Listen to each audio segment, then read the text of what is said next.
Assalamualaikum. Halo anak-anak pintar. Apa kabar kalian hari ini? Alhamdulillah, luar biasa, selalu ceria. Jumpa lagi dengan Pak Warta di video pembelajaran secara online. Pak Warta ingatkan lagi, bagi kalian yang belum subscribe, jangan lupa tekan dulu tombol subscribe-nya. Jangan lupa juga like, share, dan komen videonya ya. Terima kasih. Anak-anak pintar, marilah kita awali pertemuan kita kali ini dengan berdoa bersama menurut agama dan kepercayaan masing-masing. Berdoa dipersilahkan.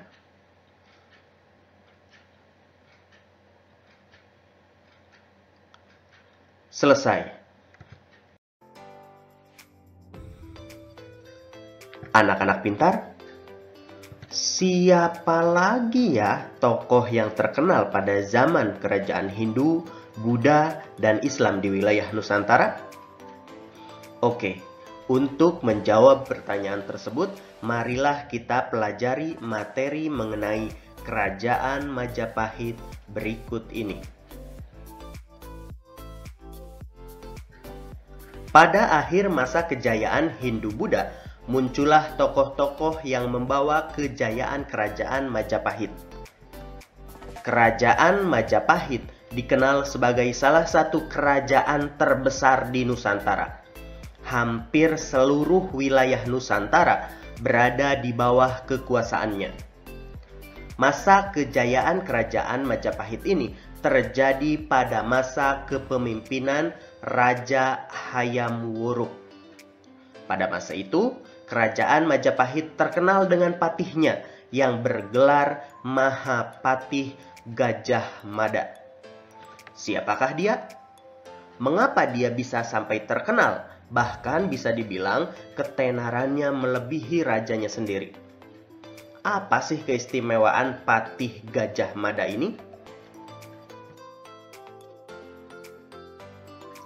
Supaya kita tidak bertanya-tanya, sekarang mari kita simak kisah tentang Mahapatih Gajah Mada. Gajah Mada adalah seorang panglima perang dan tokoh yang sangat berpengaruh pada zaman Kerajaan Majapahit. Saat remaja, ia merupakan seorang pemuda yang mempunyai keahlian bela diri yang sangat hebat serta berilmu tinggi. Pada usia 19 tahun, Gajah Mada berhasil menyelamatkan rajanya, Prabu Jayanegara. Oleh karena kecakapannya, pada tahun 1319 ia diangkat sebagai Patih Kahuripan. 2 tahun kemudian, dia diangkat sebagai Patih Kediri. Pada tahun 1329, Patih Majapahit yang bernama Aryo Tadah menunjuk Gajah Mada untuk menggantikan dirinya. Gajah Mada menolak penunjukan itu karena ingin membuktikan pengabdiannya terlebih dahulu kepada Kerajaan Majapahit, yaitu menghentikan pemberontakan Ketak dan Sadeng. Gajah Mada akhirnya diangkat sebagai Patih Majapahit pada tahun 1334 setelah berhasil menaklukkan Ketak dan Sadeng.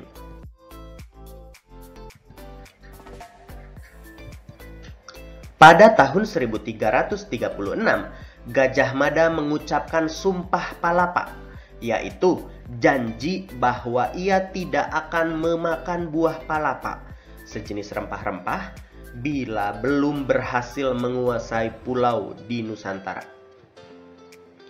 Perjuangan Gajah Mada mencapai puncaknya pada zaman pemerintahan Prabu Hayam Wuruk 1350 hingga 1389.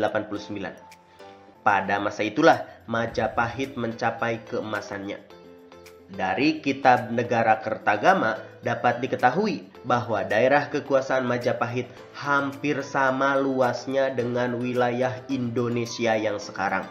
Bahkan pengaruh kerajaan Majapahit sampai ke negara-negara tetangga. Anak-anak pintar, tadi disebutkan bahwa Mahapatih Gajah Mada terkenal dengan sumpahnya yang begitu hebat. Sumpah Gajah Mada tersebut kita kenal dengan sebutan Sumpah Palapa. Gajah Mada bersumpah bahwa dia tidak akan memakan buah palapa sebelum beliau bisa mempersatukan Nusantara. Maksud dari Sumpah Palapa tersebut, ada yang menafsirkan bahwa Gajah Mada bertekad untuk tidak menikmati kesenangan dunia sebelum Gajah Mada bisa mempersatukan wilayah Nusantara. Dan sumpah itu pun terbukti. Akhirnya Gajah Mada bisa merealisasikan sumpahnya tersebut. Hampir seluruh kawasan Nusantara berada di bawah kekuasaan Majapahit.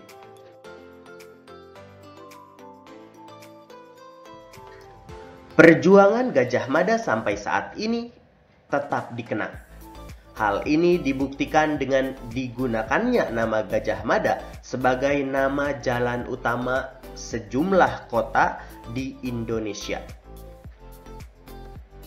Bahkan ada juga di antaranya yang menyandingkan nama Gajah Mada tersebut dengan rajanya, yaitu Hayam Wuruk, seperti nama jalan yang ada di Jakarta.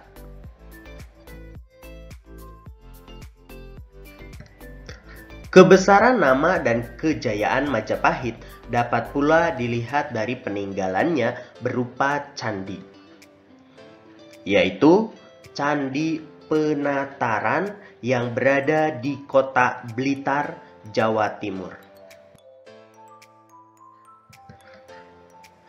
Kemegahan dan kebesaran kompleks Candi Penataran membuktikan perjuangan dan peranan para tokoh pada masa kerajaan Majapahit. Candi Penataran dibangun pada masa kerajaan Kediri dan dipergunakan pada masa kerajaan Majapahit. Di dalam kompleks candi terdapat arca, bangunan yang disebut Balai Agung, prasasti atau batu tulis, dan beberapa candi. Candi-candi itu diantaranya Candi Naga yang berukuran lebar 4,83 meter, panjang 6,57 meter, dan tinggi 4,70 meter. Selain itu, terdapat candi yang dianggap paling suci, yaitu Candi Induk.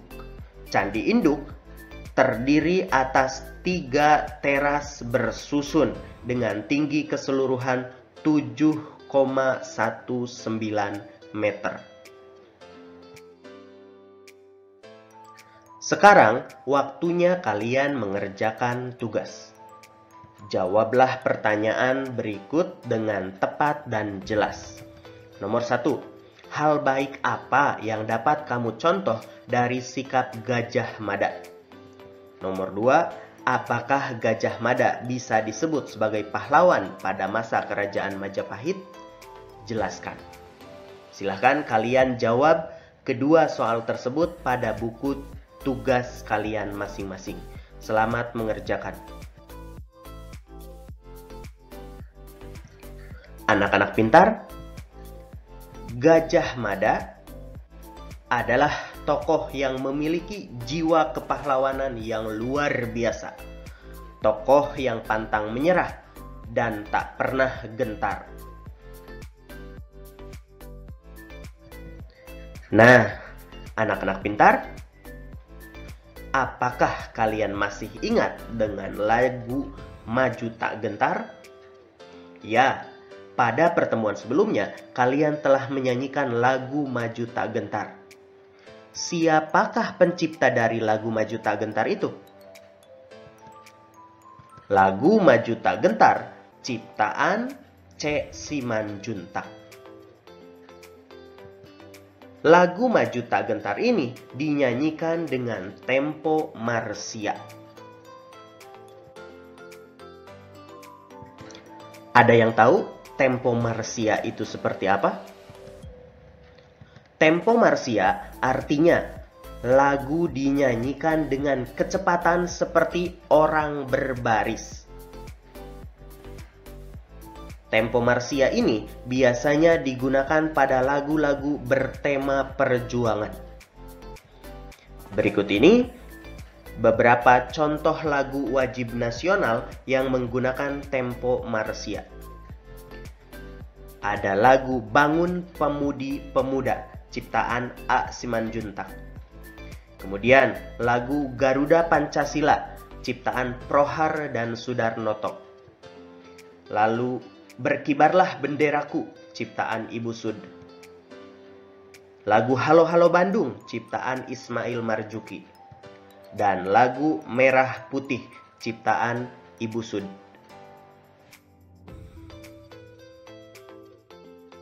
Sekarang, waktunya kalian mengerjakan tugas kembali.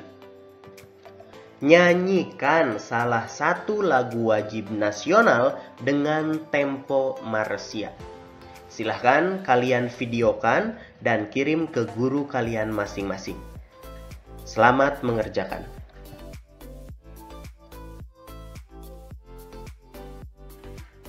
Anak-anak pintar, demikianlah materi pelajaran kita pada hari ini. Pak Warta berpesan, jika kalian melakukan sesuatu yang baik, jangan pernah hiraukan apapun ungkapan negatif dari orang lain. Tetap fokus pada tujuan yang ingin kalian capai. Akhir kata dari Pak Warta, wassalamualaikum warahmatullahi wabarakatuh.